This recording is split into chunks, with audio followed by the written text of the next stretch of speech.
This is my second attempt at doing this. First time, nobody heard me. So, luckily, one of my friends showed up and let me know that nobody could hear me. So, thank you, my friend. That's Agent Smith. So, I appreciate Agent Smith and helping me out. This is iWire from High State. iWire is we're gonna take a little trip through all the wires of the day, and we're going to do them on these four sites that are my sites. These are, I aggregate news, is what I do. And, well, these four sites, that's all these four sites do. They're just news aggregation. I don't write anything. These are all news aggregation, an assembly of all the different stories from across the webosphere. And I put those in. Newsfire is for all the big headlines, main headlines, top shock and all type headlines. And then you have Pioneering Herald, and Pioneering Herald is, these are the stories that are, well, like some more underground world news that isn't covered by mainstream that much, but actually more so. I mean, that stuff, you'll find that stuff there, but more so you'll find a lot of science and tech stories, a lot of stories about uh, things that basically could be a threat to the eye or could be an empowerer of the eye being the individual. Although I'm not a hyper individualist by any stretch of the imagination, I believe that individualism and some form of consensual cooperativism of some form, there should be a nice balance between those two. So, and that the one is necessary for the other. They need each other. Election Gazette. Election Gazette is this is all the election poops, and I cover. I just put what they're all saying. You know, the Democrats, the Republicans, whatever's. And then we got News Alite. News Alite is like the less intense stuff, the kind of news stories that might not get you killed. I ain't dealing with celebrity dramas and weird news and weird science and stuff like that. And we're going to start with Newsfire. That's how we're going to do it. We're going to do it in this order. So the Newsfire Herald, we're going to draw from here. We're going to look at our first story here. Judge tosses Pittsburgh gun laws passed after massacre. This is from Yahoo News. Now, this is basically, everybody kind of knew this was going to happen. This is Pennsylvania. This is my state. And Pennsylvania, Pittsburgh, the Pittsburgh gun grabber, red fascists decided to, you know, you see a dead body, you use that dead body as a shield to push your red fascism on everyone. And one of the big ways to do that is to grab their guns. You got red fascism and armed populace do not mix. You do not want an armed populace if you're going to convert red fascism from nutty college professor idiocies to actual laws that get people killed. Then you need to have people unarmed, and that's what this is about. So you got a bunch of red fascists that run Pittsburgh, and they decided to use the dead, the four unfortunate dead, to try to advance their fascism. And fortunately, Pennsylvania passed a law a few years ago. I remember when they passed it, in which they basically said, no state, no locality, you can't have your own gun laws. We got Pennsylvania laws, and everybody's going to go by the Pennsylvania gun laws. And so, of course, it got shut down. It was a clear violation of the law. Now, I'm not, law is subjective and law is not morality, but, it does have a certain ideational power to it. And in this case, that ideational power protected the people of Pittsburgh from a tyrant. So, good job. Trump says likely Baghdadi successor killed by U.S. troops. This is a lot of credibility to this one because, I remember how many times Baghdadi's been killed. And what's weird is, guess what happened? Baghdadi got the Osama treatment. By the way, I want to thank Osama bin Laden personally because I made a crap ton of money off of my boy. off of my boy Osama being killed, because I ran a website, and that time that happened to be one of the early websites that posted the news of his death and had that fake picture of him. Now, on my website, we knew it was fake, and we like let it be known like this is fake.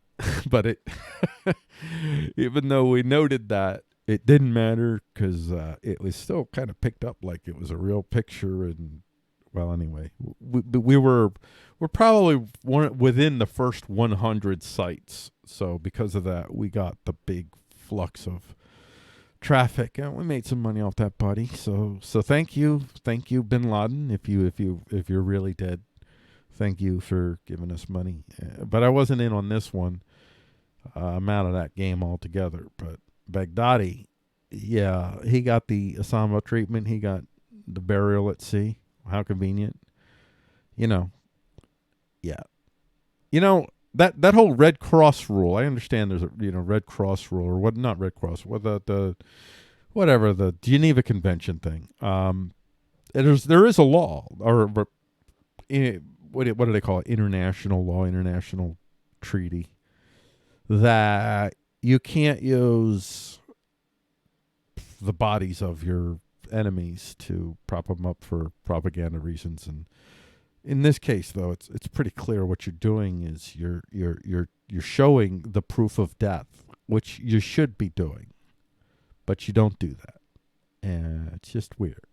And they didn't do it this time, but in this case now, I guess Trump is like, man, that I got a little bump from that Baghdadi. Hey, guess what? Although maybe they really did kill it. I don't know. I have no idea. I don't trust any of them. Dark energy. UK scientists could soon crack cosmic mystery of why universe is expanding. I'm going to read a little of this because I read it and I don't necessarily understand it. See if y'all understand it better than me. A dark energy surveyor studying the properties of space will help astronomers understand why the universe is expanding. And UK scientists played a critical role in its development. Freaking nationalist. Why'd you have to point that out, nationalist? This nationalism. This is a Nazi that wrote this story. Express? Have you gone Nazi? Just kidding, folks. I'm just kidding. The cutting-edge dark energy surveyor will soon turn on and direct its 5,000 eyes towards the night skies. Dark energy is believed to be a driving force behind my marriage. No, I'm just kidding. I actually have a pretty wonderful marriage, so it's believed to be a driving force behind the universe's ever-accelerating rate of expansion. But very little is known about the cosmic force. See, I still don't understand it, but the headline gets me. And that's why I included it. I thought, this seems important. I think some people probably understand this. Dark energy. UK scientists could soon crack cosmic mystery of why the universe is expanding. So it could be dark energy, I guess. It could be the dark energies, and they could prove a theory that it was the dark energies. But, honestly, dark is relative. I'm just kidding. Well, actually, it is relative. I mean, if your eye is not configured to notice a difference between dark and light, then you have no concept of dark. So yeah, dark is relative. Dark is relative, man. This story. Before I even get to this story, look at this dude. Look at this guy. Look at this. There's something half and half about this guy all the way around. Okay. This picture, he looks half black, half white. I think he's just totally white, but he looks half black, half white. Not only that, but he also looks half male, half female. And if you cover up one side of his face and then the other side of his face, what you'll find is that he's a differentiated face. The one side of his face is kind of got a smug kind of. And then the other side of his face is like, and it's very fitting that this is this is Mr. Duplicitosity. This is Mr. Orwell in the flesh. Like you could see it. He's a personification of contradictions. And it's fitting because he's about ready to tell you that hot is cold and cold is hot. Ha! I'm an American citizen. I love the Constitution. His name, by the way, is Richard Stengel. Now, he's a political analyst and former Obama administration official. Richard Stengel. There's a little bit more about this guy than they're telling you here. Yeah. I'm sure it's in, I just showed you the excerpt. This is from the Free Beacon. And the headline is, I'm burying the lead, right? I don't care. I'm going to bury leads all the time on this freaking show, so you're going to have to deal with that. MSNBC analyst suggests U.S. should ban hate speech. Yeah. That's what he says. Come on, Richard. Don't let me down. Tell me who you are. Come on, buddy. Check this out. Richard Stengel. Richard Allen Stengel is an American editor and author and former government official. Isn't that just beautiful? You know how often you see that, by the way, when you check out these spooks? Dude, all the time. All the time. Publisher, journalist, government official and journalist mix so much that at this point, government and journalism at the highest levels are one. One of the problems we have. Look at this idiot. I mean, look, just 7 hours ago, he had some more disinformation kind of hot garbage to spread upon the universe. This guy's a fucking terrorist, just so you know. This is what a fucking terrorist looks like. Look at this fucking beast. That is the face of a heartless fucking beast terrorist. Just plain simple. By the way, let's see what he says here. Disinformation is asymmetrical warfare. That's what you do. That's what you're doing. That's what you're doing now. You're a disinformationist. The Russians are now franchising what they did here in Africa. Oh my gosh. Dude, the Russians are doing what the Russians do. What every nation state does. They seek to undermine the power of their enemies. And their enemies are all nation states that either are part of their, well, let's see. You can call them allies, but what are really allies? An ally is really someone that it's not in my interest to kill right now, or I can't kill right now. That's nation statism right there. And this is all, I mean, this guy did it. This guy did it. He was in the Pentagon, editor of, let's see what, let's just read a little bit more about this guy. Look at this guy here. He was Time Magazine's 16th managing editor from 2006 to 2013. 2006 to 2013. Let's look at, let's see, Time Man of the Year listing. All right, let's find a Time Man of the Year. Time Person of the Year. All right, that's what I meant. I said, it used to be Man of the Year. That's right. I'm a sexist. I'm terrible. I now, by the way, I hate SJWism. Fuck SJWism. Fuck SJWs, you fucking Nazis. But I actually am totally happy and fine with changing this from Man of the Year to Person of the Year. Totally. Like, yeah, I didn't need an SJW to tell me that, you know what? We shouldn't call it Man of the Year. That's just sexist. Let's call it Person of the Year. See? We're not sexist. We don't like sexism. We don't like racism. We don't like bigotry. We just don't like you either, you fuckers. So Person of the Year. Let's look at this. Where is, come on, please show me. Tell me that you have the list, because that's what I want. Because I want to look at who this fucknard picked when he was the fucking managing editor. Let's just go through all these white people. I said that. I did. I'm a racist. I said white people. All right, there we go. Oh, okay, look at this. Ready? 2006. You. Okay, what do you mean by that? You. Yes, you. You control the information age. You control the... Listen, this is his first year as managing editor. This is what he picks. You. Yes, you. You control the information age. Welcome to your world. And now he's telling you... You know, The problem is, well, you know what? I'm going to get to what this little motherfucker said. Because this is irrelevant. Yes, the First Amendment protects the thought that we hate, but it should not protect hateful speech that can cause violence. He's a fucking killer. He worked in the Pentagon. He had people murdered. This fucking self-righteous piece of shit wants to fucking moralize to you. Tell him to fuck off.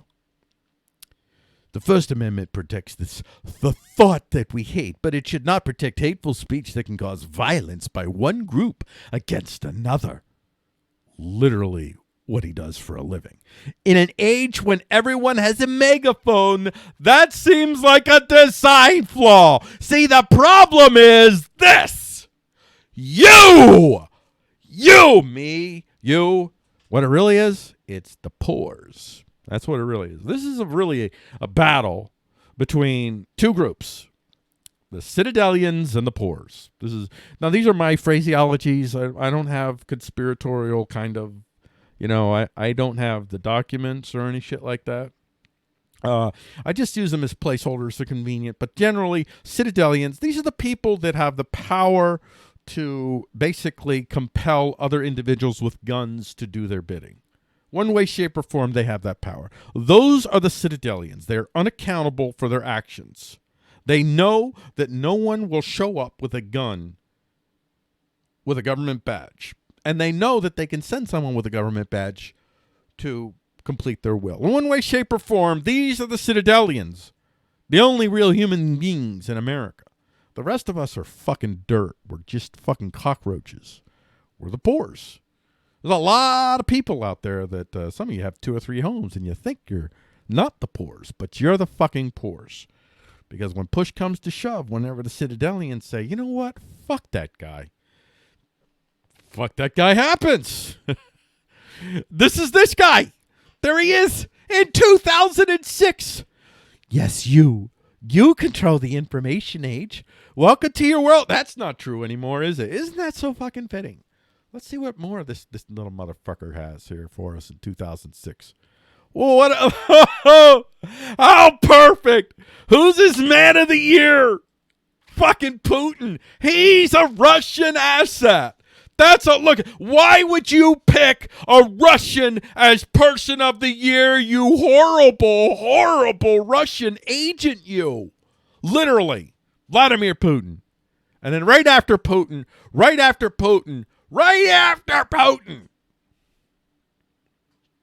Barrio. Oh, Barrio. Now, in this case, I would say this was probably deserved because it was the first black president. So that's pretty significant in American history. It's a shame it couldn't have actually been more healing than it could have been. But a lot of that had to do with this motherfucker right here, Barrio, the little fucking asshole. Another fucking shyster. One thing about Barrio that I did respect was he's not an ideologue. He's not really that dangerous. Far less dangerous than I thought he was when I was drinking the conservative Kool-Aid. But yeah, he's just an opportunist. He's just a sweet talking man. Sweet talking man, kind of man that at the end of the day, you look down, your pants are down around your ankles, little blood's dripping out your asshole. And you look up, you see old Barry's grinning, just smiling, pat you on the head and says, you'll be all right. And you just look up and you say, yeah, thanks. He's that kind of guy. That's who Barry is. He'll fucking rape you. And afterwards, you'll like it. And then Ben Bernanke, what a piece of shit Ben Bernanke is. Yeah, you know who he is, former Fed chair. He's the one who oversaw, the whole collapse of 2008 is in short order form. The banking industry propped itself up with dead-ass numbers from these prime interest loans, which were essentially loans given out to people who wouldn't be able to pay them back. That's the short answer for that. And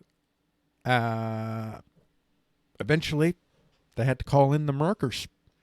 And the markers weren't there, and everybody's like, holy heck! And that's the end of Lehman Brothers.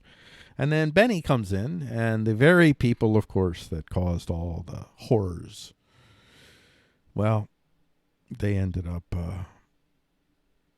getting the best rewards, and it consolidated power for the central banks, the largest banks. Well, there's only one central bank, the Federal Reserve, but, it consolidated the power of the wealthiest banks.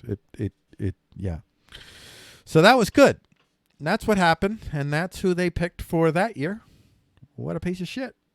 I don't know why. I mean, I guess person of the year is literally fucking Hitler. I mean, everybody's Hitler now, so he certainly qualifies. Yeah. Federal Reserve, IMF, all them fuckers. Mark Zuckerberg. Marky. And then the protester in 2011. Oh my gosh, look, he gave Barry a double dip. He was number one in 2008 and 2012. I mean, come on. He won re-election. Does that really warrant, okay, he's not the first black president again. Still just the first black president. And who did he win against? You know what really pisses me off? What really pisses me off is in 2008, early 2008, I was working on something. It was totally unrelated to politics. It was related to basically kind of what I do on Pioneering News. It was kind of a freedom through autonomous living, this whole thing I was working on. And I came to believe that my country was in turmoil because this communist was going to take over. Barack Hussein Obama. He said he was going to fundamentally transform America, and he had a very socialist agenda. Of course, my understanding of socialism was, crayon level back then, as it still is for most conservatives. But be that as it may, my Neanderthal. Wait, I don't want to say that because I am a Neanderthal, and I'm proud to be a Neanderthal. So that's racist of me. I'm hating my own people. So I apologize for that. Whatever, just moronic view of the world. I viewed Barry as being this fundamental deadly threat that I needed to stop. As it turns out, Barry did fuck my world up. So I wasn't entirely wrong about how dangerous he was. Now, it's all relative, I guess. But for me, Obamacare pretty much has done me in as far as getting any kind of realistic, consistent health care treatment. It's way too expensive for me now, thanks to Obamacare. So it may have helped others. For me, no. My whole world changed after that in very real ways. So I'll say Barry can go fuck off. But what really pisses me off is I don't think the outcome would have been any different if John McCain had won. I think we still would have ended up with some perverse form of Obamacare. You literally understand that what Obamacare was. In the beginning, it promised to the progressives that they were going to finally get, that nudge towards single payer. That's what they want. They want single payer. I don't blame them. I'm not for single payer, but I totally don't blame them. And I don't have an easy answer for you as far as healthcare is concerned. And it may just be, of all the horrible choices, maybe single payer is the best horrible choice. I don't know. But I think we would have ended up with what we ended up with if John McCain had been elected. We would have ended up with a deal that essentially sent customers to insurance companies, created even less liability for insurance companies that they have by making it mandatory. And it may help maybe 15% of the population, maybe if you're really poor. This was a net gain for you, but overall, I think most of us have experienced a diminishment in terms of human lives, like numbers of human lives. I'd be willing to bet that this thing has harmed far more people than it helped. And it didn't even give the progressives what they wanted. What it gave you was a more corpo-state fascist marketplace than you had before. It just doubled up the fascism in the fucking marketplace in the healthcare world. Yeah, that's all it did. Now it's Barry O. 2010, old Zuckerberg. How kind of ironic there. It doesn't show the cover. Oh, man, I wish I would have seen the cover for this and see what they said, like they did with Barry. And then the Pope. And then he leaves. And after he leaves, then he goes and works for the Obama administration. I believe that's where he goes to next. Let's see. I believe he goes to the Obama administration after that. Let's just check this out. Old Dicky. There's a little Dicky. He's an American editor. And served as President Obama's undersecretary for public diplomacy and public affairs from 2014 to 2016. Yeah. And look at this. Long Walk to Freedom is an autobiography written by South African. Wait, why is that? Never mind. Okay, never mind. I thought they were saying that he wrote this book. Well, he has written a number of books, including a collaboration. Oh, he wrote this collaboration. How ironic. What would happen to Nelson Mandela if South Africa had hate speech laws? Because you understand that hate speech laws will be defined by the regime in power, not by you in perpetuity, you fucking idiot. You may say today, if you say fag, then that's hate speech. But tomorrow, if you say cracker, that might be hate speech. Or if you say Christians are bad, that might be hate speech. You fucking idiot. But you know this. You don't really fucking care because you're just a paid mercenary. You probably don't have a soul. If you do, I doubt you have a soul at this point in your life. And then he goes from Long Walk to Freedom to Information Wars, how we lost the battle against disinformation and what to do about it. And he recounts his time in the State Department countering Russian disinformation and ISIS propaganda. You know what else he was doing?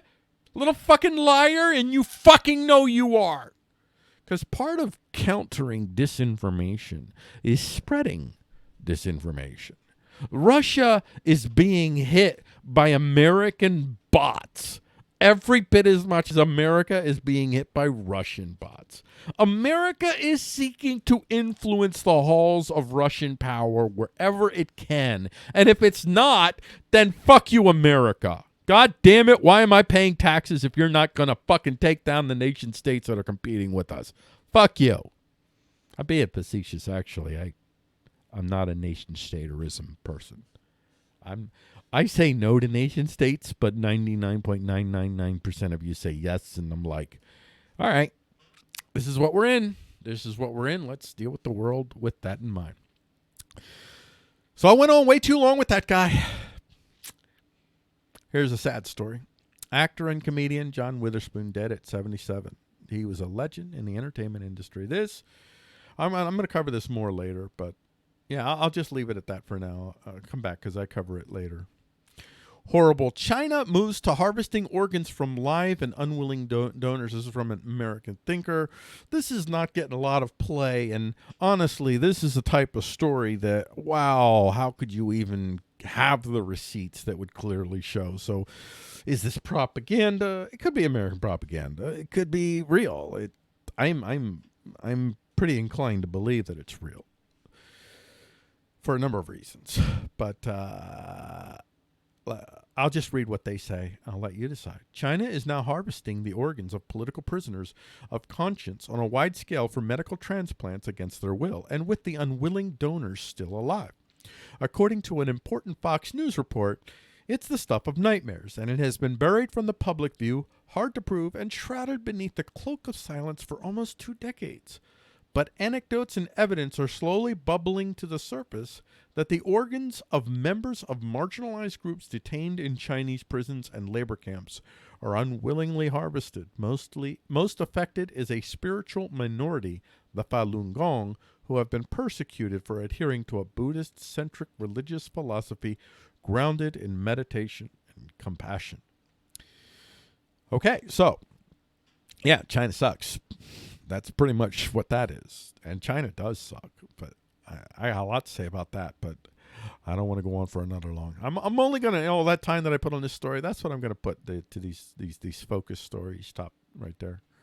But I won't put that much time into these other stories. Witness I missed a story. How did I miss this story? Facebook agrees to pay fine over Cambridge Analytica. So basically, Facebook is going to be paying $645,000 to the UK government because of the Cambridge Analytica sharing and selling of your user data, and that happened. Witness Lieutenant Colonel Vindman testified the transcript of Trump's Ukraine call was missing words. His deposition sparked a screaming match. Now, that's the headline. But I want to note here. Well, first of all, this is CNN. So remember, CNN, half their shit is fake. I mean, not literally half their shit, but half of their major claims are fake. So they're unabashedly and completely simply, I mean, I'm going to have a lot to say about CNN in the future, so I won't go on long, but they're unabashedly and completely, essentially, content marketing hub for the DNC. They work hand in hand with the DNC at this point. They don't even fucking care. It's like, yo, man, that whole journalism thing, we're way past that shit. We ain't even fucking worried about that. Lieutenant Colonel Alexander Vindman, the National Security Council official in charge of Ukraine policy, told impeachment investigators he tried to make changes to the transcript of a call between President Donald Trump and Ukrainian President Vladimir Zelensky, a source. See, this whole fucking, it's insane. And you know, I have family members that I've fucking just separated from over this shit. Cause I'm not, if you're still balls deep in the Democrat Party at this time, you're fucking clueless. You're a fucking idiot. You're not a fucking American. You hate fucking due process. You hate rule of law. You want to kill the First Amendment. You want to disarm us. And you want to force everyone to shout with joy, yay, fucking gay. That's what you want, you fucking idiots. And when you're still supporting how the House of Representatives is conducting an attempt to remove a human being who was duly elected by your fucking coercive enterprise system, your nation-state system, behind closed doors, they have gag orders on Republicans that they can't say shit. They can't say what actually happened. And so they're conducting these secret hearings, these star chamber hearings. I don't care if it's legal or not. You have at least half the fucking country that wants Donald Trump to be the fucking president. And you are basically telling half the country we want a divorce. This is an act of fucking civil war that they're conducting here. If you're going to remove the president of the fucking United States of America, you need to go even more above and beyond a standard of quote-unquote bipartisanship. Whatever fucking excuse you want to make, it doesn't matter. In point of fact, what you're doing is you're conducting a highly partisan, highly irregular methodology that we wouldn't even apply to criminals. Like, you're giving this man less standing than you do criminals. And you think somehow that you're not going to trigger a civil war. You're fucking idiots. You're fucking morons. Because you are. Yeah, you absolutely are. And you know it. You must know it. And here is CNN. CNN's the one that's getting all this shit. It's CNN and the DNC, and who knows, Chairman Z is probably on the fucking phone with them. You think the Chinese aren't fucking part of it? Yeah, I got shit to tell you about China.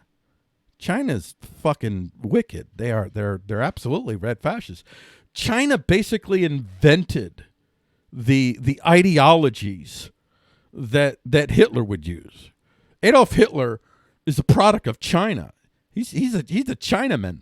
He acts more Eastern than Western. That's who he is. Yeah, that's what we're talking about here. All right, I went on way too long with that, but this one, Just fucking hate this. It's so, like, how is it? Listen, I am not telling you. You do not need the DNC, which is totally thrown in with red fascism at this point at the highest levels. You don't need the DNC to make your case for single payer. You don't need the DNC to make the case to make sure that gay people don't lose the rights that they have today. You don't need the fucking DNC to tax the rich, to redistribute wealth, because they want to do far more shit than that. They're way beyond that. They're telling us again and again that healing the nation and ending racism and America cannot coexist. That whiteness is a problem that cannot coexist with this healing. Like, that's a divorce letter. That's a divorce letter. That's not a, hey, we live here, let's figure out how we're going to live here. I don't fucking care about your moralities or your histories. We live here right fucking now. How do we stay living here? Because if you want a fucking divorce, then just say it. Just say we want a divorce. Stop trying to pretend that somehow you represent America when you refer to all conservatives as fucking Nazis, you pieces of fucking filth. Because you're telling America, when you're calling America itself fundamentally racist, you're saying you want a fucking divorce. Get the fuck out of Washington, D.C., because that's not your fucking city, you fucking cunts. Let's go on. Swine flu decimates China's pig population, leading to doubling of U.S. pork exports. That's convenient. That's weird. this is from Forbes, U.S. exports of pork to China have doubled this year as President Xi Jinping tries to thread the needle between a swine flu epidemic that has decimated the nation's pig population and a stubborn, seemingly intractable trade war. Then this, a story about the world's largest pig pork consumer, China, and the world's largest pig pork exporter, the United States. That's cool. That's a win for the U.S. I feel sorry for the pigs, although we're going to die anyway. 3D printed device finds needle in haystack cancer cells by removing the hay, Technology Networks. Finding a handful of cancer cells hiding among billions of blood cells in a patient's sample can be like finding a needle in a haystack. In a new approach enabled by 3D printed cell traps, researchers are removing the hay to expose the cancer cells, trapping the white blood cells, which are about the size of cancer cells, and filtering out smaller red blood cells, leaves behind the tumor cells, which could then be used to diagnose the disease, potentially provide early warning of recurrence, and enable research into the cancer metastasis. Wow, I don't know that word. Metastasis. Metastasis. Nah, is that right? Metastasis process. I know you guys didn't come here to listen to my struggling with language. That's interesting. See, there's hopeful things going on in the world. U.S. House says American mass killing was genocide. This is from the BBC. Wow, it took them over 100 years, but that's great. And the Turks are not happy, by the way. They're pissed. The U.S. House of Representatives has voted overwhelmingly in favor of recognizing the mass killing of Armenians by Ottoman Turks during World War I as a genocide. The issue is highly sensitive and comes amid deteriorating U.S.-Turkey relations. What's really interesting about this is, the darling of the Democrat Party. By the way, stop calling the Democrat Party the left. They are not the left. Listen, I am far more the left than they are. And I would consider the left in anarchist terms, not in statist terms. But they're not the left. They're not the left. They're fucking fascists. They're red fascists. Their daddy is China. Chairman Z. You need to Google Chairman Z. You do. Chairman Z is China. Talks about they've switched over in 2017. They're now adapting a new form of socialism. It's called socialism with Chinese characteristics, which is, by the way, nationalist socialism, which is Nazism. They're fucking Nazis. The Aryan race is the Chinese race. They even have the whole blood and soil thing. As a matter of fact, they invented blood and soil. The Chinese. It's the first 1,000 years of their existence as they fought one another in a bunch of internecine wars. This is when so much of this stuff was developed. They were unique. No, I won't get into that. Anyway. The Turks, they're pissed about this. And a little group of, the little girly girl, they're at the center of the Democratic Party, the right wing fascists that they are. They are right wing fascists. Alexandria Ocasio-Cortez is a right. I always say Ocasio-Cortez, by the way, and I know it's Ocasio-Cortez, but I'm going to just go with it. Anyway, Alexandria Ocasio-Cortez. She doesn't deserve to have her name pronounced right. She's a fucking killer. You ever give that woman control of a country, watch how many fucking people die under her rule. She's fucking vicious. I'm telling you. Woman has no fucking soul. So this woman, she is now the face of the Democrat Party, and she comes from the Justice Democrats. Mm-hmm. Yeah. The Justice Democrats. They get their money initially from Cenk Younger. Cenk and other dude started the Justice Democrats. Yeah. I want to show you something here before we go. I just want to share this, and I'm going to probably share this multiple times whenever I get stories that I want you to look at that there. You see that? You see that right there? That is the name of Erdogan's party. Erdogan is absolutely a fucking Nazi. Matter of fact, the whole Lebensraum thing, they've got scholars. They got Turkish scholars that have written about this. He's got people close to him that are scholars. They're scholars that have been writing about how Lebensraum is so important to the Turk Reich. I call it the Turk Reich because that's what it fucking is.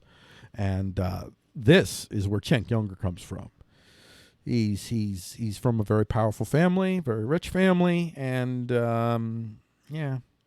And he decides to name it the Justice Democrats. You know who killed the fucking Armenians? You know who killed the Armenians? Literally the Young Turks.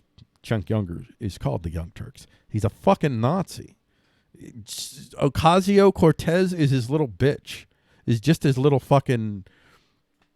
Well, basically, she's just a rag doll that he puts his hand up her ass and she fucking talks. That's essentially what that girl is. Although I don't think that in the end she's going to be a rag doll. Because she's too megalomaniacal. So she goes off script. And I don't know. Actually, I'll say she was a rag doll. I don't think she's the rag doll anymore. I think Cenk is like, fuck! She's supposed to do my bidding. Well, he's not going to be happy about this. And Rashida Tlaib, one of the four, by the way, also one of the girls that benefited from this Justice Democrat shit. Yeah, she voted against it. Of course she did. Because she's a fucking Nazi. Can't condemn Nazis when you're a fucking Nazi. Because they're only against one particular type of Nazi. That's the black Nazis. Those are the Germans, the Hitler Nazis. I call them the black Nazis. These are the red Nazis, if you want to call them that. Well, actually, strictly speaking, they're not Nazi yet. But they will be. They will be. Once they settle a few issues. They still haven't settled on who the Supreme Aryan is. So, and they still lack, I don't think that Alexandria is going to pull it off. I don't think that she's going to be the one that will be the charismatic leader that they need. Ultimately, Nazis need a god. The Germans had Hitler, and now the Chinese have Chairman Z. They need a god or goddess, whatever the case might be. I don't want to be sexist. And they don't have that yet. And they don't have a crystallized hierarchy of Aryans. But they do have a crystallized hierarchy of Jews, including the Jews. Don't kid yourself. They're fucking anti-Semites. They are absolutely fucking anti-Semites. But in addition to being anti-Semites, there are a number of other... Well, that's a long story. I won't get into that.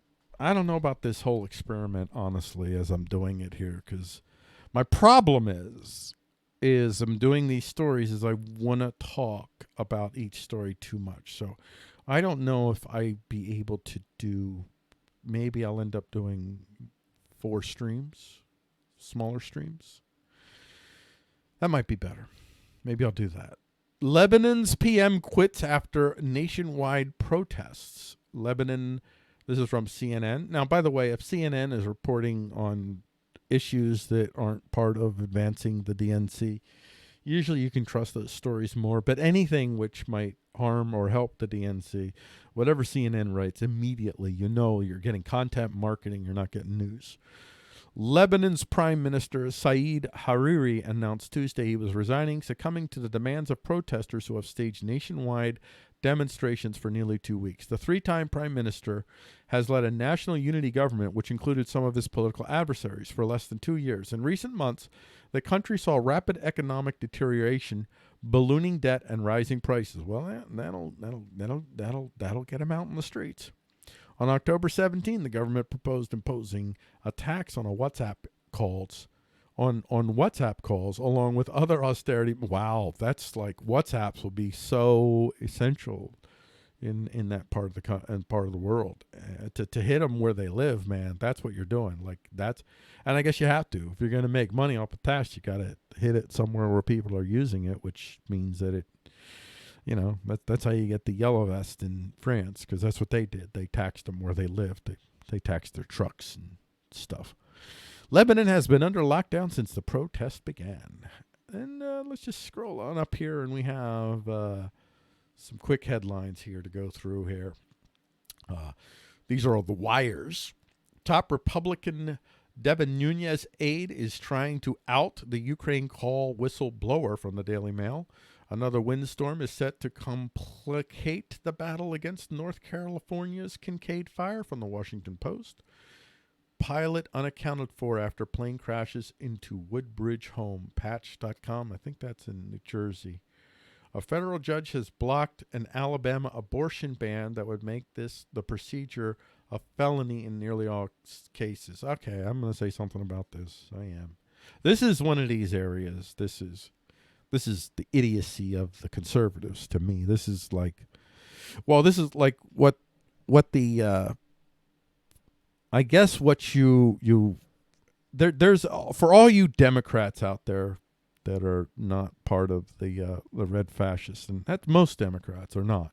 Unfortunately, your party can't be trusted. That's the problem. Your party is totally taken over and infiltrated and run by red fascists. Until you get them out, no one should vote for your party. But when you get them out, and God help us, please help all of us. I want the fucking Democratic Party back that was not fascist. That would be great. I mean, I'm still going to not like you, but I won't hate you. I could live next to you. I can't live next to these red fascists because they can't live next to me. They've already announced the divorce. So it's not like I'm rebelling against them. They're rebelling against me. They're saying, fuck you. Fuck you, Paul.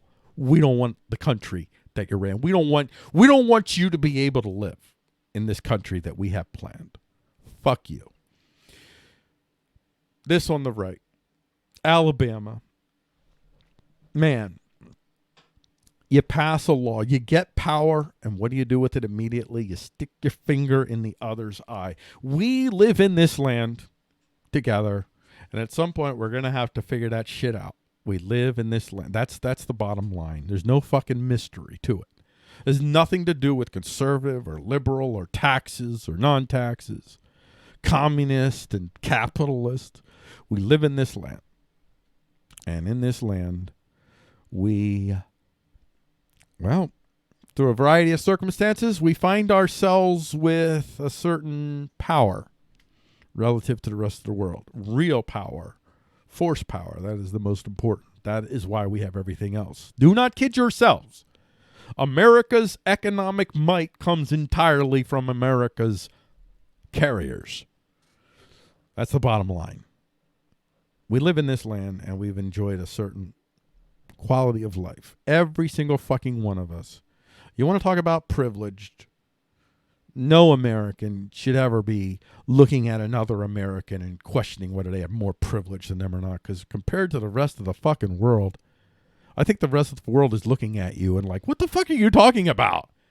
Are you kidding me? You people have it made compared to the rest of us. So fuck you and your fucking little petty fights over tiny incremental differences in fucking privilege. That's what you fucking idiots look like. You SJW fucking mullets look like to the rest of the fucking world. Fucking privileged Americans. And the thing is, well, it's mostly, I mean, SJWism is a white power movement. I mean, its fundamental premise is that the big, bad, vicious evil in the world is the white man. It's whiteness and maleness and heterosexuality. And so everyone has to be defined in opposition to that, which means that is the most powerful thing in the world. It's superior. It's supreme. You're white supremacists, you dumb fucking idiots. You're literally white supremacists, SJWism. It's like, you know, I go in and I have conversations with SJWs. There's plenty of SJWs, by the way, that are not fascist because they don't take SJWism beyond consensual discipline between two individuals or groups of individuals. The SJWs that demand that everybody else follow their codes, and they're right, idiots. This motherfucking idiot here, this Goomba, that fucking idiot. That's an SJW. This is an SJW. This is the face of SJWism in America today, predominantly. If you go into a Facebook group or something and you talk to SJWs. There's some exceptions, but if you talk to a black SJW, a gay SJW, somebody who has come to this position from a real point of pain, these people have truly been hurt by this system. Black people face systemic racism every day in the form of the welfare system that demands that they have no families, in the form of weapons laws. It's not just gun control, it's knife control, it's blunt object control, it's a whole bunch of laws. You know who has the most fucking laws? Communities with black people. It's systemic racism. Gun laws were born out of a fear of black people rising up in America. And that's primarily why they're still here. They're not aimed at the countryside, you fucking idiots. You stupid fucking blacks in the inner cities that continue to support gun control because you're fucking idiots. Gun laws are directly threatening you. Your children go away for years in prisons because of gun laws, because of weapons laws. You get picked up for holding a dime bag, but you happen to have a switchblade on you. Guess what? Now the dime bag and the switchblade get you 10 years in fucking prison. I mean, I don't know but the gun laws, the violations of weapons violations increases your sentence. And they need that because our prisons are run by private organizations, and private is just another word for corpo-state fascism. This is corpo-state fascism. And they're literally enslaving your children using weapons laws. And you fucking idiots continue to go out and vote for your own fucking enslavement. You fucking idiots. But you're enslaving us too. All of us who are, I don't mean white people. I mean the people who are outside of those ghettos. Because plenty of black people outside those ghettos you're targeting. They're my people outside the ghettos. If we want to divide the world like that. It's there's plenty of white people in the ghettos, not as many blacks, and horribly disproportionately black. And by design, ghettos are they're basically ghettos. They're meant to kill you or to keep you contained. They treat you like you're a fucking virus. The Democratic Party has been treating black people like a fucking virus for the last 50 fucking years. Read Martin Luther King's Where Do We Go from here, or where do we go next, or whatever it's called. Read that fucking book, Black America. Please read that fucking book. Read Martin Luther King's book, Where Do We Go Next? Or, you know what? I got to find the name of that fucking book. MLK. Where do we go from here? Where do we go from here? There's a speech, and then there's a whole book. I read the book. Actually, I never watched the speech. I should watch the speech. But he ended up writing a whole book from this. And in this book, the big takeaway is this. Martin Luther King Jr. said, if you want to free blacks from what they've experienced, and you want to make it right, then you need to flood the zone. You need to flood the zone with capital. Capital that you don't have to pay back. This is, no, we're just going to invest this shit in you. And they hired Sarge Shriver. Sarge Shriver came in. Sarge Shriver, one of the Kennedys. One of the few good Kennedys, I guess. Well, no, he's connected to Kennedys, all that crap. But anyway, Sarge Shriver comes in, and Sarge, he comes up with a plan. And in the plan, it enables blacks to learn how to run businesses, to get law degrees, to understand the law, use the law to stand up for their rights. It taught them it was going to basically give them what they needed. Okay, it was going to teach them the basics, the basic infrastructure of running serious shit. And by serious shit, I mean banks and massive systems and industry and all that shit. Give them the basics so they could do that shit, then give them the capital to build whatever the fuck they want to build. And the racist, who is a fascist in his own fucking right, Lyndon Baines fucking Johnson. Democrat, Lyndon the racist fucking Baines Johnson. He said, fuck that guy. Get him off of that. What the fuck is he doing? Dude, we're not trying to help blacks here. Are you kidding me? We got to keep them, you know the word, niggers. Got to keep them niggers in their fucking place. You know what we'll do? We'll trick the bastards. We'll trick these motherfuckers. We're going to make it seem like we're giving them fucking candy. It's really fucking poison. It just doesn't kill you right away. It kills you slowly. Diminishes you. Keeps you right where you are. When I went to the public school system in West Perry County, it was a decent school system, rural, wasn't a wealthy school district, but wasn't a poor school district. I went to that school district for periods of time in my life, in elementary school and then later in high school. And when I was there, I felt pretty safe and secure, and learning environment was pretty healthy. And if I was a person of moderate abilities, I could probably, within that system, build myself a respectable place in the world, or a serious place in the world, where I could do serious things and be thought of as a serious person. But when I went to John Harris High School in the 80s, that was different. That was, I didn't live in the ghetto, but I lived I lived like right in the midst of the ghetto. I was in row homes. I was definitely ghetto-ish. Not quite ghetto, but ghetto-ish. Ghetto culture is part of my culture. I have multiple cultures because I've shifted from multiple places in my life, but ghetto culture is a strong part of my life. Significant periods of my life in which that's what I knew. That's how I spoke. And when I went to John Harris, man, I was afraid. I was a tiny little skinny white kid. I was a minority, and there was a lot of gangs, and there were fights with some degree of regularity. We didn't have knife it and many. I don't know if we had any stabbings while I was there, but you always felt like there were stabbings, but I don't think that was necessarily real. But definitely lots of fights. So we weren't like. There weren't shootings. There weren't necessarily stabbings, although maybe there were some that I don't remember, or I'm remembering stuff that wasn't but definitely tons of fights, lots of violence, and the classrooms were largely unmanageable. It was chaos. It was not a good place. Very, very.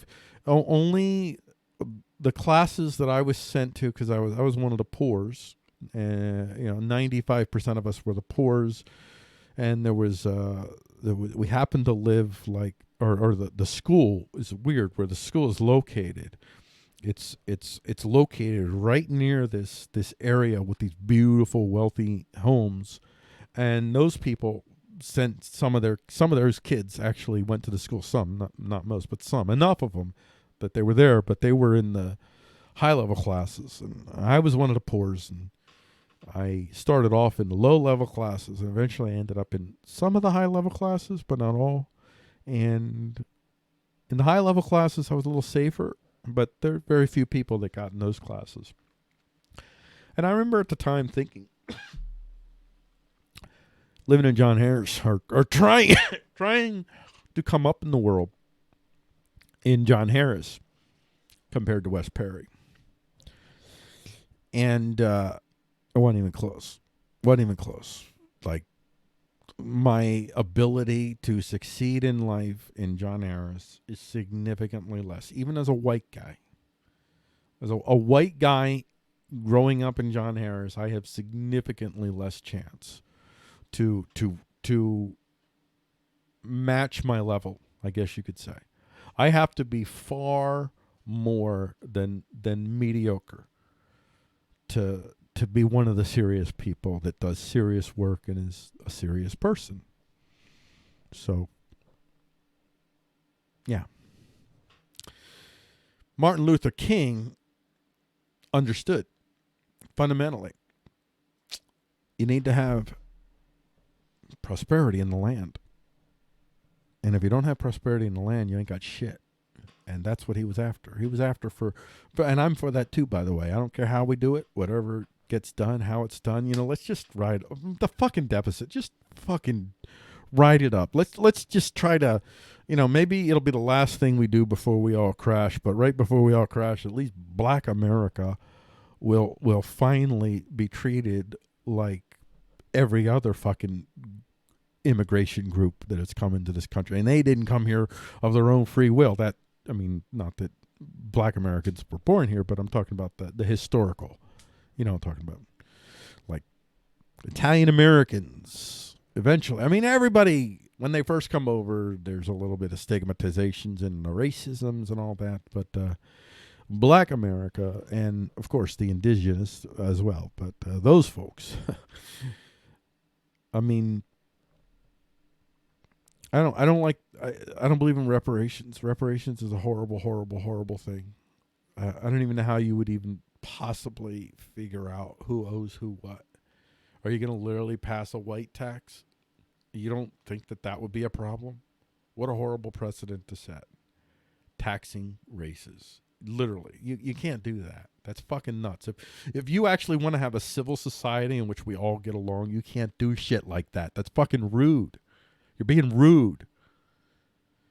But white America, I'm telling you, we definitely, it's in our best interest for Black America to be fucking strong.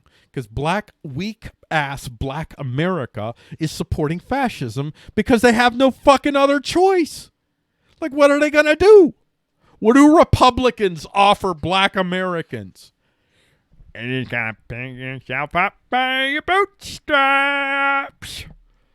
That's what you get from fucking Republicans. You listen to Ben Shapiro doesn't know shit, that entitled motherfucker. I don't know how many times I've heard that fucking asshole go on about talking about, statistics have shown, that black people are committing more crimes and blah, blah, blah, blah, blah, blah. Statistics have shown that black people suck. That's pretty much what he's saying. I don't think he's racist. I think he's classist. You're mistaking racist. He's not a racist. He's a classist. Now, he'll have some race stigmatisms built up because he'll largely associate black. He doesn't totally associate black with unserious. That's what you've been condemned to, Black America. You have been condemned to unserious. You aren't taken seriously. Well, now you are. You're it's the last few years especially, it's wonderfully accelerating. And I'm very, like, it's not even a question anymore. I mean, this to me is a big, it's not even, when you hear of a quarterback, there's no question, black quarterback, that doesn't even, nothing. And nobody thinks black quarterback, running quarterback. It's not even a question anymore. And that alone tells me that America has fundamentally shifted, that black America is now serious America. But it took fucking long enough, way too long. And in part, it took about 50 years too long, because it could have happened in 1968, when they passed this. When they passed the Civil, well, no, not the Civil Rights Act, or the War on Poverty crap. Was that comes in 60? Is it still 64 as well? Did all this stuff happen in 64? I know the Civil Rights Act is 64, but whenever it is, let's say 1960. If it's 1964, then that's when Lyndon Baines Johnson put his thumb on progress and said, "Fuck that noise. We're never going to integrate these niggers into America. Fuck that shit. Keep these fucking niggers in their place." And that's what he did. And the Democratic Party has continued to support that systemic racism the whole fucking time. Not that Democrats are racist. You guys aren't racist. Of course you're not. They're more than Republicans. You're probably just about as racist as they are. Everybody's always, there's racists everywhere. But Democrats, you're not racist. You're not evil. You're good people. You're just fucking stupid. You just don't understand how you're being played. And I don't blame you, because the Republicans aren't offering you any kind of viable alternative. I understand why black America supports gun control, because they've got a long history of a bunch of white people showing up with guns and doing bad things. Like, man, maybe it would be good if we disarm the whites. But you don't understand, dude. You don't understand the people that are billionairing these groups, whether it's the Nazi gun grabbing fuckers, or whether it's the militant SJW sickos, whatever. There's a fucking white billionaires. You know who is behind all this? Who supports all this? Who wants all this to happen? This motherfucker. That's your SJW. I never did get back to the point I was making about being in SJW world, where you're black and gay SJWs, way more proportionally, maybe half the time, which is pretty high. These folks will talk to you. They'll reason with you. They're human beings, and they treat you like a human being. You talk to a white SJW, especially a white male. Not a fucking chance in hell. The white SJWs are the most militant of all the SJWs, and they far outnumber the rest. I mean, SJWism is like, I don't know what it is. What is it? 60? Maybe it's 60% white. I don't know what it is. But it's predominantly white people, white billionaires. These aren't even the 1%. Dudes, the 1% thing is a lie. Most of the people in the 1% are still the poors. 1 in 100. You think 1 in 100 is not the poorest? No. It's a lot less than that, my friends. You're talking like maybe 1 in 1,000, maybe 1 in 1,000 people, maybe less, maybe 1 in 10,000, 1 in 100,000. How many Citadelians are there? I mean, then there's various gradations. You can have some degree of Citadelian power at the local level, but outside of that, you're the poor. So you could be a Citadelian within the city of Harrisburg, Pennsylvania, where I was born and raised I was born there. I was raised there for, I don't know, maybe half of my life, or half of my childhood life. How? Anyway, I lost my train of thought. And that's okay. Okay, you know what? This stream has been going on for how long now? An hour? Oh, only an hour. I was planning on doing 2 hours. So I guess I'll go on to the next one. I am going to go to this one. And hopefully, I got some good stuff to talk about. Got some scary stuff, but I got some good stuff to talk about here. Oh, I want to get back to my point before I move on. Okay, that my ultimate point is that it is It is largely white billionaires that are funding the SJWs and the gun grabbers. Why the fuck are you Democrats? I'm not talking about the Democrat Party, because the Democrat Party is fucking red fascists. I'm talking about the Democrats, the people who aren't in the party power, who probably still won't believe me that your party has gone Nazi, red Nazi. You Democrats have to come face to face with the fact that SJWism, that gun grabbing, that hate speech laws are all being pushed by billionaires. Why the fuck are you listening and trusting billionaires? I thought you were the party of the poors, but you're not. You're the party of the billionaires and the fascists. So you need, and I don't know what to say to you, because you really don't have a viable vote for the Republicans. You really have no reason to vote for them because of Alabama alone. Because what do Republicans do? They got their own issues. They got their own fascist elements. I don't think they've been as fully taken over by fascists. There's a battle going on there, and I'm not sure how it'll sort out, but there's a lot of fascists in the Republican Party. And Donald Trump is not a racist, but he is a fascist. He's an absolute fascist. Now he's talking about pre-crime laws. Literally pre-crime laws. They're talking about pre-crime laws to prevent crimes. See, that's our problem. We got to stop trying to prevent crimes. Just stop it. Seriously, I know that sounds horrible, but we got to stop trying to prevent crimes.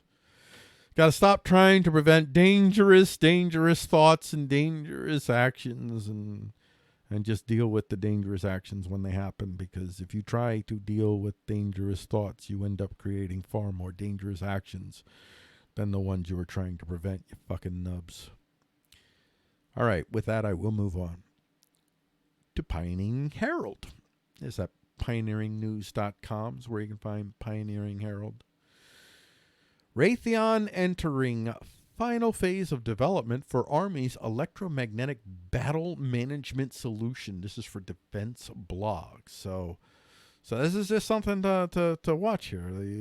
I think that the U.S. military, there's across the board, it's about ready to go through some fundamental transformational changes. It's really being changed over rapidly. What you think of as the military will not long be the military. And here's one such example. This is from Defense Blog, which is a really cool blog, by the way, for if you want to track the violent resources in the world. It's really good. U.S. defense contractor Raytheon has announced that it is entering the final phase of development for the U.S. Army's Electronic Warfare Planning and Management Tool, or EW, whatever, I'm not going to repeat it. According to a company news release, Raytheon is developing Capability Drop 4 of the EW whatever under a multi-million-dollar contract from the U.S. Army over the next 24 months. So it's going to integrate all of these various electromagnetic type weaponries and systems and whatnots. Get it all coordinated better. It's good. And a lot of it doesn't say it here, but a lot of that is a lot of drone equipment and stuff like that. We got more on that a little bit down here. This is a story that I continue to follow. Brussels court postponed extradition hearing on ex-Catalan leader Puigdemont. This is from Reuters. Catalonia's pro-independence former leader Carles Puigdemont said on Tuesday that a Brussels court had postponed to December 16th a hearing on an arrest warrant from Spain for his extradition. So this is Brussels. To give you the background here, Catalonia is a region in Spain that's tired of Spain. It's like, yo, man, your way is not our way, because Spain is totally fascist, and it really is like going hard fascist now. Again, it does so just like America. America does have actual what you think of as right-wing fascism. That exists in America too, but It's major right wing fascism, the one that has the real power. That right wing fascism is it's incorporated. Well, it's co-opted leftist phrases and terminologies, but it's at its heart fascist. And they're like, "Yo, man, we want to leave because that's not us." And they've always wanted to have they have always had their own unique identity. And Puigdemont was the president of Catalonia, and then they had a vote to secede, and the vote went their way, and then Spain arrested Catalonian leaders. Many of them are still in jail, and Puigdemont is now hanging out in Brussels and Belgium, and Belgium has said, we're not extraditing this guy. And now Spain is saying, well, you better. So we'll see how that works. Ripsaw M5 robot tank with armor-piercing ammunition and onboard drone is built for the U.S. Army. This is from the Daily Mail. This is what it looks like. Where's this? Oh, man, it just went to the thing. Oh, man, where's the picture? There it is. Look at that guy. Look at that guy. That guy. That guy. That's the guy. That's coming. This is all part of that. Also, there's a lot of electromagnetics and stuff involved now. New robotic tank that can be equipped with armor-piercing ammunition and onboard surveillance drones has been built for the U.S. Army, intended to serve as a wingman for manned tanks and other armored vehicles. The so-called Ripsaw M5 is adaptable for support, combat, and surveillance. I'm not going to lie to you. Totally want one. I really do. I want one. Look at this. This is a great story for you. This shows, this is scary. Now, these stories I think are important to cover, not only to figure out what the folks who like to kill are doing, but also these tools, these techniques, these technologies, individuals, associations. You can.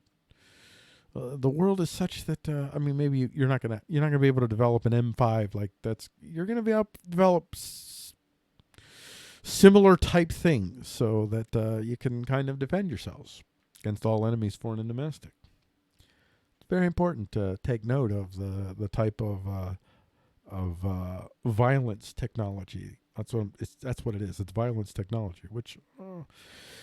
So long as we live in this world, I don't have a problem with it because, I want to live. I need violence to live. We all do. More efficient than solar panels, and by that I mean if you're not willing to be part of a violence enabling system, then another violence enabling system will you'll soon be part of that. More efficient, or you'll be dead. More efficient than solar panels. Rust saltwater show renewable energy promise. This is from Eastern Arizona Courier. I'm just going to read here what they say. This is really, a lot of these stories, when I see these stories, are like, so many of those are like, maybe that's, we need Thunderfoot to come along and, I'm just going to debunk this real quick. I cannot do a Thunderfoot. I just did a cheap English accent, but it was nothing like what Thunderfoot actually sounds like. Well, I can't. All right, I can't do Thunderfoot there. I said it. Thunderfoot, you're free. Even if I roofied you, I still couldn't do you. That's sad. Scientists believe they have found a renewable energy source that's more efficient and cheaper than solar panels. Salt water flowing over rust. Researchers from California Institute of Technology and Northwestern University have discovered there's more than one way to generate electricity from moving water. They found that salt water flowing over rust, iron oxide, results in a kinetic energy that can be converted into electricity. If developed and scaled, that could mean a cheap and efficient form of renewable energy. Essentially, the concept of the experiment is like moving a magnet over a window during a rainstorm, said Franz Geiger, a professor of chemistry at Northwestern in Evanston, Illinois. Moving a magnet on a rain-streaked window pane displaces the raindrops. A similar science. Dang it. Coughing sucks. I hope I didn't hurt you with that. I hurt myself. A similar science is at play with electrons being pushed and pulled, creating kinetic energy when salt water and rust interact. That is so cool. I don't know how much of this is actually credible. Let's click on the article here. There's a picture of it. There's a close-up of saltwater drops on a sheet of glass above a 10 nanometer thick layer of iron. These things are happening every day. Stuff like this, new discoveries about how you might be able to create renewable energy, and there's so much stuff happening in the world today that could empower individuals to, when a fascist shows up and says, "You will do this or I'll cut off your water," you're like, it's good. I got a good gray water system here. Rainwater, gray water, I'm good. We'll cut off your power. Yep. Good. Oh, yeah? How you going to get on the internet? Encrypted mesh networks. Fuck you. See, that's what it takes. It takes people who can say no to kill fascism. Not your stupid little moral fucking flailings that you've been doing these last 4 years. Fuck morality. Show me what you can fucking do. Show me with your doing how you can fucking take care of yourself. Because if you can't take care of yourself, then you either have to become the fascist to protect yourself or be the fascist's bitch. Which are you? Top stories. Advanced microscopy reveals unusual DNA structure. An advanced imaging technique reveals, this is from phys.org, an advanced imaging technique reveals new structural details of sDNA, ladder-like DNA, that forms when the molecules experience extreme tension. This work, conducted at Sandia National Laboratories and Vrije University in the Netherlands, provides the first experimental evidence that sDNA contains highly tilted base pairs. I'm not going to read any more. Well, yeah. Unusual DNA structures. All you certainarians out there, especially you people that transfer your certainarianism to the murderous blood sport that is fucking politics. How the fuck are you going to claim certainarianisms, man, when we're just discovering shit about our fucking DNA? Like, we're discovering structural elements that we didn't know existed. There's so much shit that we have to learn in this world. So much. So little that we actually know about human beings, who and what we really are. So whenever you hear people coming along with their little master plan to make the world new and bright and shiny, almost always, by the way, that plan almost always calls for hacking off significant parts of society. Just fucking murdering them or just destroy them and let them starve to death. Cut them all out of the marketplace. Yeah. Just send them away. Send them away because they don't know shit. We don't live in a world in which any human being should say with certainty, we should do this plan that is going to be centrally designed, managed, and controlled by a small number of fucking idiots, and it's going to affect 300 plus million people. We shouldn't do that because we don't know shit about shit. What we should be doing is putting 3D printers in everybody's homes and teaching everybody how to microfacture and teaching people how to, or giving them the fucking tools they need to build their encrypted mesh networks that no government could possibly enter anyway. Just create total anonymity. Create an ability to exchange value anonymously. And the state is fucking done. Decoding plant chatter could lead to stronger crops, from phys.org. Creating hardy crops to feed and fuel the world's growing population requires many hands and minds to accomplish. University of Delaware's Jeffrey Kaplan, Associate Professor of Plant and Soil Science in the College of Agricultural and Natural Resources, is leading an interdisciplinary team of researchers focused on doing their part. Armed with $2.25 million in new funding from the U.S. Department of Energy, the UD-led research team is studying how cells use microscopic packages filled with just Microscopic packages filled with information to communicate within plants and between plants and pathogens in hopes of unlocking new approaches to develop crops that are resilient to disease and other stresses. Wow. What they're really talking about is figuring out how the plants tell themselves to become. And if they could figure that out, then they could tell the plants how to become. That's what that is. That's pretty cool. Think of if you develop. I mean, it could be pretty scary. Everything's cool. Everything that's pretty cool is almost always pretty scary. It's always it's a bizarro flip side to that one. But I'm going to concentrate on the cool. The whole thing, the whole idea of being able to customize a plant to fit a specific need in a specific region. I have a theory about China. How China came to... I mean, I can't stress this enough.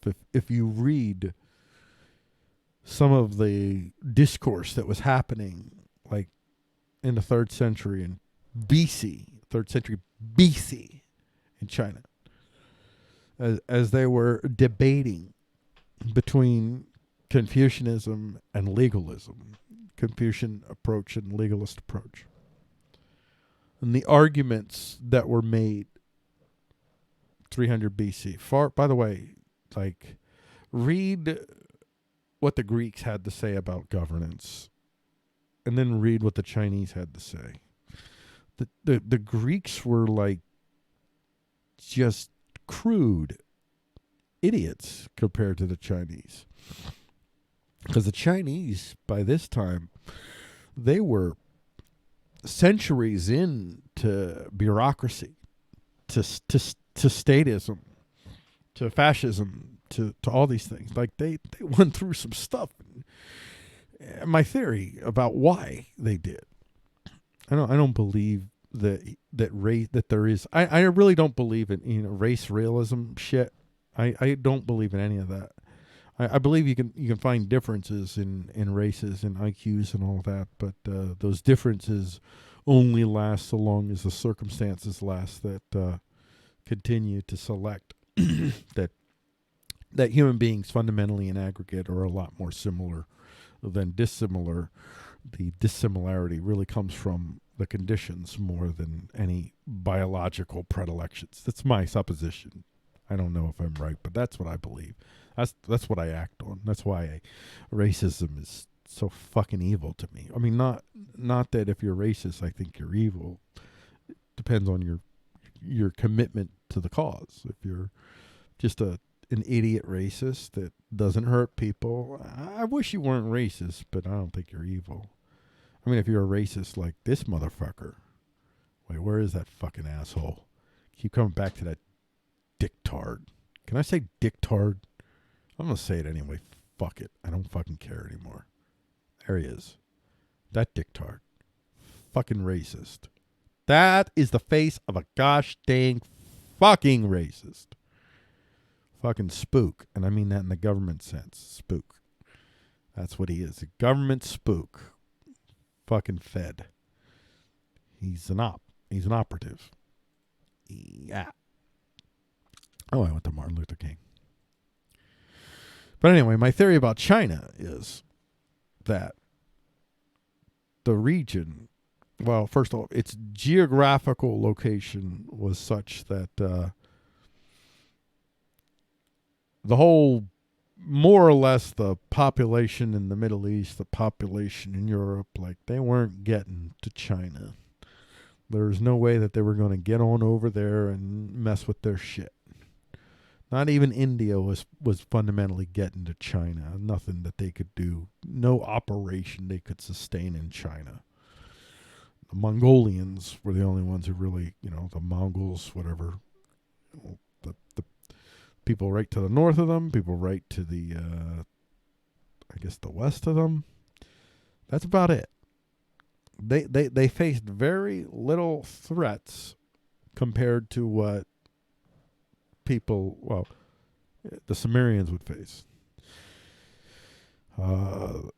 Sumerians, they were city states. They didn't even consolidate. Let's see, I guess they had their first empire, Hannibal, or 1500 BC. But the thing about the West and the Middle East is we can only kill so long. We were not continuing to replace our populations. So the ability of the state to consolidate power and get larger and larger was a lot more difficult. Well, first off, because there was the regions were such that you were facing threats from many more directions and much more consistently than you did in China. So you had this population in a temperate region. Not too hot, not too cold, Goldilocks region, just like America, Goldilocks region. By the way, that's going to be the 22nd century battle. Maybe sooner, who knows if they get to that. Maybe it'll be 50 years from now. Everybody's going to start looking at the whole idea of a piece of land meaning anything. And it'll be more like, you know what? We should think about why you people are there in all the best spots. That's what's going to be next. But anyway. My theory is that China, that it grew a certain type of food, rice, that it was really easy to grow. It just very plentiful, very healthy. They, in essence, they could have babies out the giggy. And so they just kept replacing the dead bodies with new bodies at rates that could never be sustained in Europe and could never be sustained in the Middle East or in the Levant or the Mesopotamia or any of that. So because China was able to send wave upon wave of new bodies into the fight, they could keep fighting and keep warring and honing their craft. Centuries of honing their craft, war upon war upon war, and then they came to understand the totality of war to a level that the West still doesn't understand. They, Sun Tzu, The Art of War. War is everything. War is not guns. For me, I think of the world in terms of power, and I believe that there are four main types of power. There's ideational power, demonstrable power, social power, and force power. Ideational power is the power of ideas to impede or encourage action, especially action that supports or comes against the state. Like just the notion, for instance, that somehow I should actually assume that I should be able to take up a gun and resist my government. Like just that idea alone, that's an idea that's alien for many people in the world today. Many people, not all. So that's an ideational power. America has an ideational power in the form of the Second Amendment. Because of the Second Amendment, it creates this assumption that we have this quote-unquote right to quote-unquote bear arms. And it imbues us with power, ability to make a decision that would be more defiant, more costly to the state than if we didn't have that idea in us in the first place. Well, China came to understand ideational power, force power, demonstrable power, social power, all those things way before the West. The West still doesn't understand it. That it's very myopic in how it views conflict with its neighbors. So they developed all of the arguments that you hear today, whether you want to call it communism, capitalism, all this. They've had all these arguments. They've had all these debates. like thousands of years ago and went through it all. And in the end, they came up with basically nationalist socialism, if you want to. I mean, they didn't call it that, but this is essentially what they are. They're nationalist socialists. It's the birthplace of Nazism in its fullest, truest form. It's the birthplace of Nazism. And I think it's largely because they had this advantage. They had this crop, which brings us back to this decoding plant chatter thing here. The ability of anyone now, regardless, you no longer have a climate advantage. If you could custom design plants that can grow aplenty in the tundra, for instance. Not that you could do that, but just say you could. Why not? I don't even know what the tundra is. The frozen tundra. That's Green Bay, right? Whatever. In regions where it's hard to grow plants, if you could design plants that could grow with very little water in the desert or whatever, then you can have much more people with the ability to sustain and grow their populations. Ooh, that would be awesome. Wouldn't it be? Wouldn't it be great? I think it would be. Except if you think populations are bad and humans should die so the planet can be saved. Maybe you're right, though. Maybe that would be bad. China urges nations to unite in emerging tech during World Internet Gab. Gab? What does that even mean? I gotta see this. World Internet Gab. It should say World Internet Grab.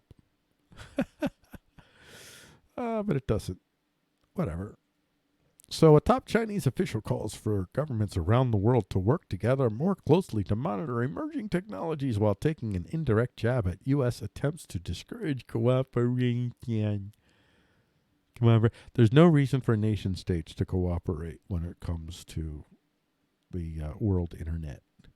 There should be no world internet so long as nation states exist. There should be no world internet. It should be every nation state should have its own world internet. Unless it's a bitch. And it's because every nation state, it must work for its own interests, and that means it's not going to work in your interest. Some nation states, as they get power, they're going to come up with their own ideational justifications for deciding that benevolence that they once had is going to go away. So you don't want that. You don't want nations to unite in emerging tech. What China wants is basically access to more tech, and they want to be at the center. Make no mistake about it. They want to be the driving force in the world.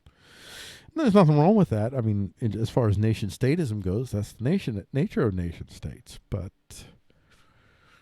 you don't want them in charge if you like to live a life of your own choosing. Because they don't want you to live a life of your own choosing. They want you to be part of the hive. Socialism with Chinese characteristics. It's all about the Chinese people. They are the master race. Everyone else, we're just potential allies. AZ Youth Partnership establishing homeless teens host homes. So, funding from the U.S. Department of Health and Human Services through the family... Oh, this is from Tucson Local Media. Funding from the U.S. Department of Health and Human Services through the Family and Youth Services Bureau is dispersed with funding for maternity group homes once every 3 years. It's very limited, and so it's very competitive, which is why we were all so very shocked and excited. The plan for these funds is to set up 10 host homes for homeless or nearly homeless, pregnant, or parenting youth ages 16 to 22 across the 7 counties that they serve. It doesn't really matter. I don't live there, so I don't care that this will include at least 2 homes in Pima County. So I'm not from Pima County, but I don't really like that it's the government that's doing this, but I'm still glad that people are getting help. I'd rather the government help them than nobody help them, I guess I'll say. So what I like about this story is that the way that they're not going to design like this one big place for all these people to go to. Instead, they're going to set up these 10 host homes.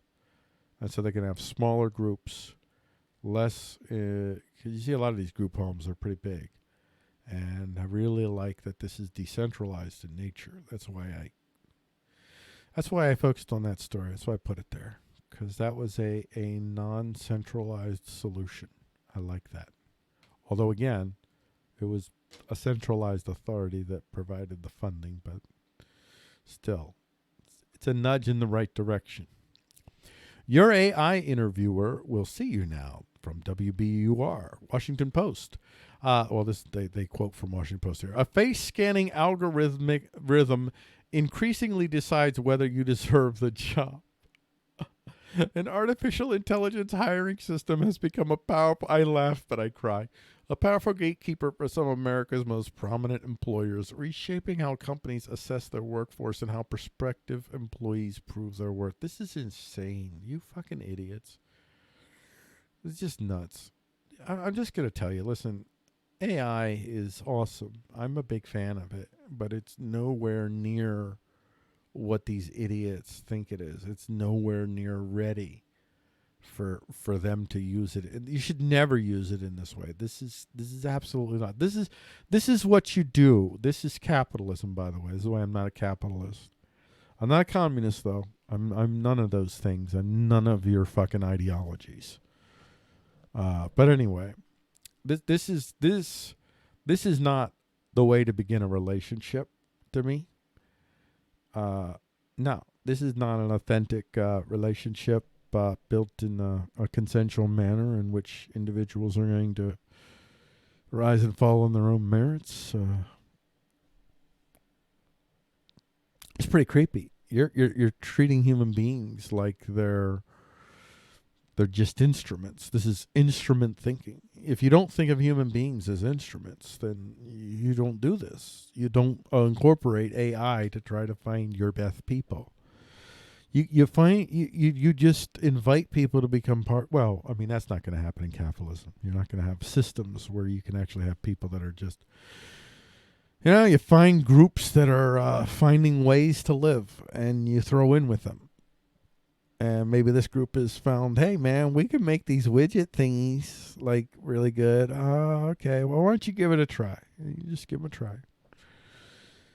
But whatever. I got a lot more to say about this than I could probably say here. And honestly, I think my brain is shutting down and getting a little tired. Tired of this. Just tired of this insanity. Hopefully that's what this show will be able to get across, is like,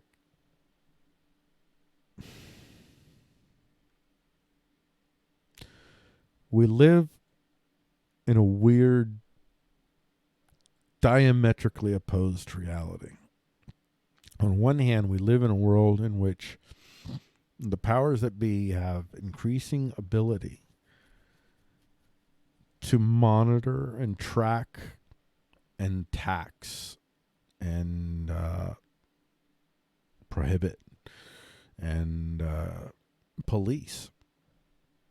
And at the same hand, we live in a world in which individuals, consensual associations, I like to use the word consensual, have more power if they were able to do it, if people weren't standing in their way, jumping up and down and yelling about my racisms and my bigotries and my Western civilizations and my Christian values. I'm a Christian, by the way, so no offense to Christians or to Western civilization or to people who actually are suffering from actual racism and bigotry, because racism and bigotry is real. But they're getting you to scream and shout about feels and values, all of which are fucking subjective, while all around us there's just this bounty of available tools and resources that can enable all of us to just say no. Like, you can be a racist. You can put up with a racist if a racist has no power over you. Problem is that racists couldn't possibly get power over you. That's why the Democrats can't vote for Republicans, because Republicans do have a legitimate group of racist assholes who have real power, who could potentially do what the red fascists did to the Democrats. Completely take it over. That element is in there. And so a Republican Party that has consolidated power, I think a lot of people on the left have a lot of reason to be scared shitless at that prospect. And of course, the same absolutely true for the Republicans. No fucking reason to vote for the Democrat Party. A consolidation of power by the Democrat Party spells police state terrorism for us all. We are all under the thumb of Big Brother, like amplified exponentially with them in power. So the threat is not you and me. The threat is the Democratic Party and the Republican Party. Those are the two terrorist organizations in America today that are working against the poors, we poors, and preventing us from looking at stuff like this in pioneering news. Solutions that nullify the dangers of racism and bigotry in the first place. Racism and bigotry aren't the problem. The problem is people have a power to do something evil about their fucking racism and bigotry. They have the state to do their bidding. Classic energy theory fails to explain coral distribution across depths from phys.org. Research from James Cook University, Lancaster University, the University of Copenhagen, and Queensland University of Technology. Man, why the hell got to be universities? Why couldn't you have a college or something mixed in there? Published in Biology Letters, reveals neither energy availability alone nor in combination with other local factors accounts for differences in the diversity of coral species across the depth. The research, funded by the Australian Research Council Centre of Excellence Program, generated an unprecedented data set of 8,460 coral colonies across 6 reefs in Kim Bay, Papua New Guinea. Just a little reminder there. Just another thing, you know. You certainarians with your grand master designs. We don't know shit. See that? We don't know shit. I mean, we know plenty. But even though we know plenty, we still don't know shit. Chameleon's weird, speedy tongue inspires faster soft robots from Futurity. Getting inspiration from a chameleon's tongue, researchers have created a soft robots that can recreate high-powered and high-speed motions using stored elastic energy.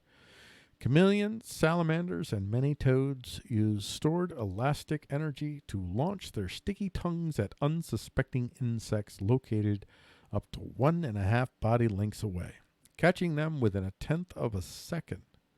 The researchers made the robots using stretchable polymers similar to rubber bands with internal pneumatic channels that expand upon pressurization. To store the elastic energy, the robots stretch their body in one or multiple directions during the fabrication process following nature-inspired principles. What do you call it? There's those, what do they call that? Biomechanics, or what do they call that? There's is it biomechanics? Let's see. Is that what I'm looking for? The study of the mechanical laws relating to the the study of the mechanical laws relating to the movement or structure of living organism. So there you go, biomechanics. That's pretty cool stuff. And headlines here, a little bit at the end here that we missed. Scroll on up here. Human activity prediction using machine learning from Analytics Insight. Europe could do more to stop the Turkish invasion of Rojava, but states fear a democratic revolution. Open democracy. Yeah, that one, man. I really, that story, this is a story I could definitely talk a lot more about. Rojava is in northern Syria, and it's currently under attack by the Turk Reich. allegedly it's only going to take a 20-mile corridor from Rojava. Rojava is a democratic confederal, I guess a democratic confederacy. I think they call them cantons. I think they call them cantons. Can't remember. There's 5 of them, and they operate under a direct democratic confederal model. It's a kind of a leftist anarchist. I actually have a lot of affinity for it. I got issues with it, but now they're SJWs, by the way. They're social justice warriors, but they're not American social justice warriors. They're the non-insane, non-fascist version of SJW, and that there's very few Americans they're still holding on to the non-fascist version. These SJWs, they don't vilify men. They just lift women up, but they don't tear men down. So, for instance, they have patrols, police patrols, where you have to have a man and a woman together, working together.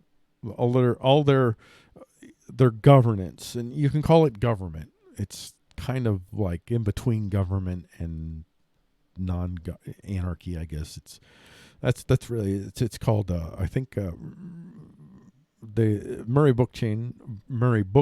It's called municipalism. So it's the way that I kind of understand it is it really kind of works out. It's kind of like a placeholder between statism and anarchy, and I view it as it would be a transition phase. If you have a significant enough region, they have 5 million people, I think, that live there. So this is a huge experiment.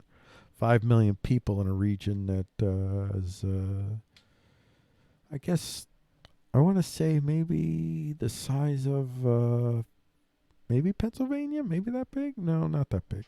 I have to think about how big that is. The region. There's 5 million people in this pretty large region that are experimenting in basically a form of governance that's kind of between anarchy and statism. And it has to be between anarchy and statism because it's surrounded by states. You have to have some sort of outward state appearance, because if you don't, then you get see, this is the thing. Europe could do more to stop the Turkish invasion over Java, but states fear a democratic revolution. Now, this isn't really democratic like you think of. This isn't like representative democracy. This is direct democracy. This is small communities with a lot of sovereignty, in which decisions are made with pretty much everyone showing up and going through a consensual process before they finally vote. And it's I mean, there may be some issues in which it's a simple majority vote, but by and large it's not. And by and large it's not even a simple vote. The democratic process is kind of like running a caucus. You're going through a consensual process to figure out, basically, what do we got to do to live together? And that's what they do. So they have to really dance a line. If they just were just anarchists, they wouldn't exist already. They'd be dead. But they're a problem in that their governance model is fundamentally anti-authoritarian. It's a bottom up. It's much more horizontal structures, not vertical structures, hierarchies.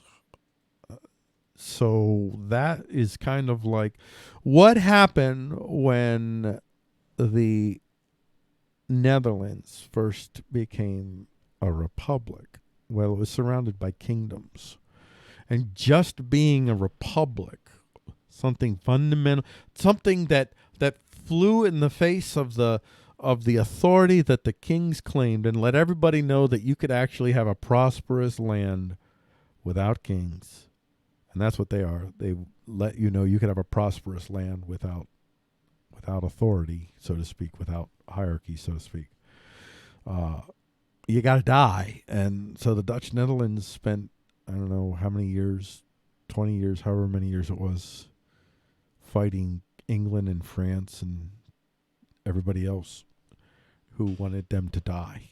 because they were a republic. They went to war with them because they were a republic, and eventually they fought them off. A lot of great sea battles that they fought, and then they went through this period of time where like rich as hell.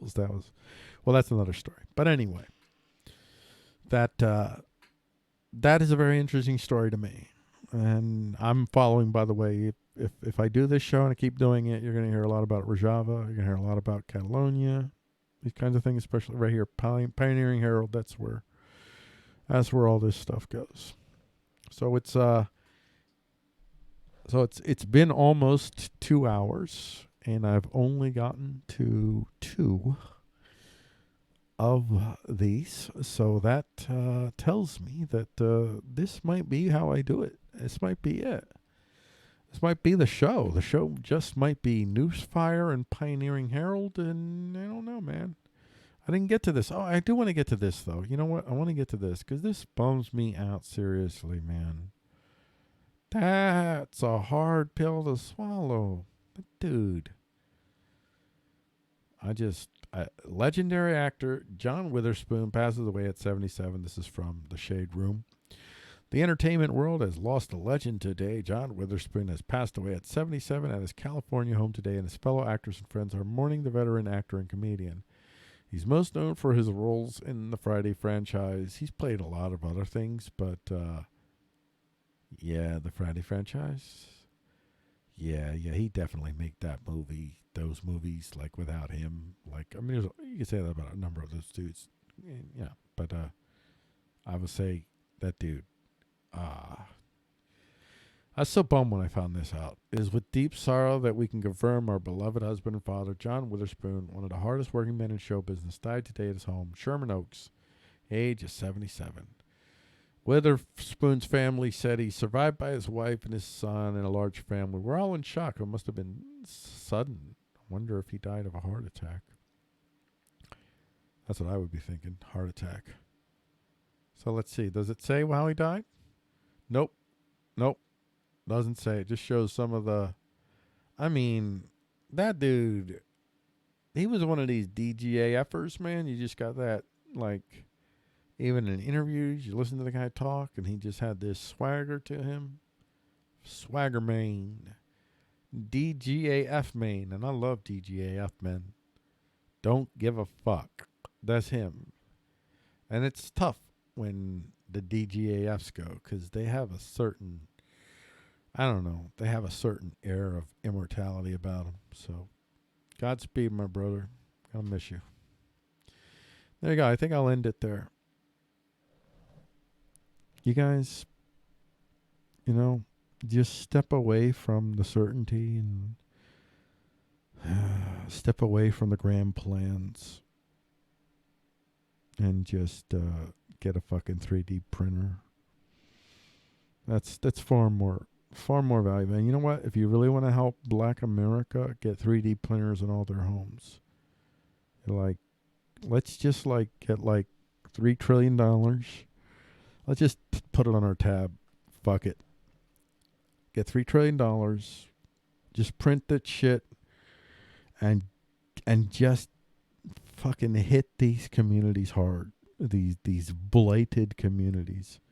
Reach the people that have the character. Talk to the communities. They know who the good people are, the solid people are, the serious people are. The ones that, even if they don't know what the fuck they're doing, they've got the character. All they need is the information. Give them the information to build, and then let them build whatever the fuck they want to build. Let's just do that. Like, that would be way better than all of this fucking apoplectic whiteness shit. I'm just fucking done with that.